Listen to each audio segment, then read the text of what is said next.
Hi friends, welcome to my channel. இன்றைக்கி வீடியோவில் வந்து ஒரு சில டிப்ஸ் தான் உங்களுக்கு சொல்லலான்னு வந்திருக்கேன். என்னோடய சேனலில் இப்போ தான் ஃபஸ்ட் டைம் பார்க்குறீங்க, மறக்காமல் என்னுடைய சேனலை சப்ஸ்கிரைப் பண்ணி வச்சுக்கோங்க. ஃப்ரெண்ட்ஸ், வாங்க வீடியோக்குள்ளே போகலாம். முட்டை நம்ம எப்பொழுது தான் அவிச்சு இது மாதிரி உடச்சி எடுப்போம்.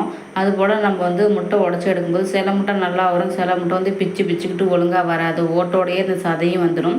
அந்த மாதிரி வராமல் இருக்க நம்ம எப்படி இந்த மாதிரி நீங்கள் ட்ரை பண்ணி பாருங்கள். எப்படின்னா, நம்ம கொதிக்க விட்டு தண்ணியில் ரொம்ப நேரம் ஒரு 10 நிமிஷம் தான் அதுக்கு டைம். அதுக்கு மேலெலாம் கொதிக்கணும். 8 நிமிஷம் 10 நிமிஷம் அதுக்கு மேலெலாம் கொதிக்க விடணுன்னு தேவை கிடையாது. அதுக்குள்ளேயே நமக்கு வெந்துடும். சில பேர் வேகாதுன்னு ரொம்ப நேரம் கொதிக்க வைப்பாங்க. அப்படிலாம் தேவை கிடையாது.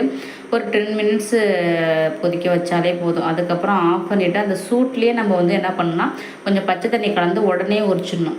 கொதிக்குது இல்லையா, 10 நிமிஷம் கொதிச்சதும் சூட்டோடையே நம்ம உரிக்கணும். கொஞ்சம் லேட் பண்ணி உரித்து எடுத்தோம் அப்படின்னாவே கண்டிப்பாக அந்த தோல் ஒட்டிக்கிட்டு தான் வரும்.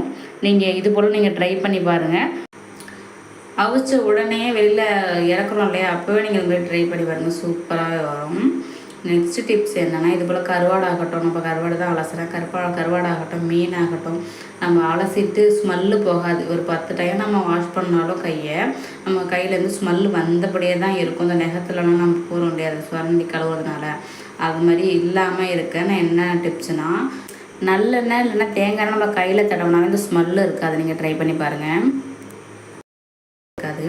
அடுத்த டிப்ஸ் என்னென்னா, நம்ம இடிப்போம் இல்லையா ரசத்துக்கு, ஏதாச்சும் பூண்டு இடிப்போம், மிளகு இடிப்போம்.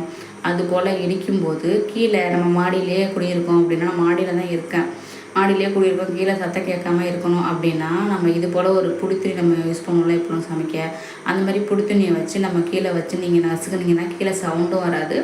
அதுபோல் அந்த நமக்கே அதிர்வு கேட்கும், நல்லா வீடே சவுண்டாக இருக்கும். அது போல் இருக்காது, கீழே குடியிருக்கிறவங்களுக்கும் டிஸ்டர்பன்ஸ் இருக்காது. இது மாதிரி நீங்கள் ட்ரை பண்ணி பாருங்கள். அடுத்த டிப்ஸ் என்னென்னா, நம்ம குழம்பு கொதிக்க வைக்கணும் இல்லையா, அப்போ கருவாட்டு குழம்பு வைக்கிறேன்.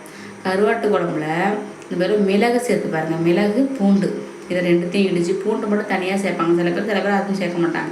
இது போல் பூண்டு மிளகு சேர்த்து நீங்கள் கொதிக்க விட்டு சமைச்சு பாருங்கள். இப்போது கருவாட்டு குழம்புக்கு அவ்வளோ ஒரு வாசமாக, அவ்வளோ ஒரு டேஸ்ட்டாக இருக்கும். நீங்கள் இதை ட்ரை பண்ணி பார்த்துட்டு எப்படி இருக்குது கமெண்ட் பாக்ஸில் கமெண்ட் பண்ணுங்கள். இந்த வீடியோ பிடிச்சிருந்தா கண்டிப்பாக சப்ஸ்கிரைப் பண்ணுங்கள் ஃப்ரெண்ட்ஸ்.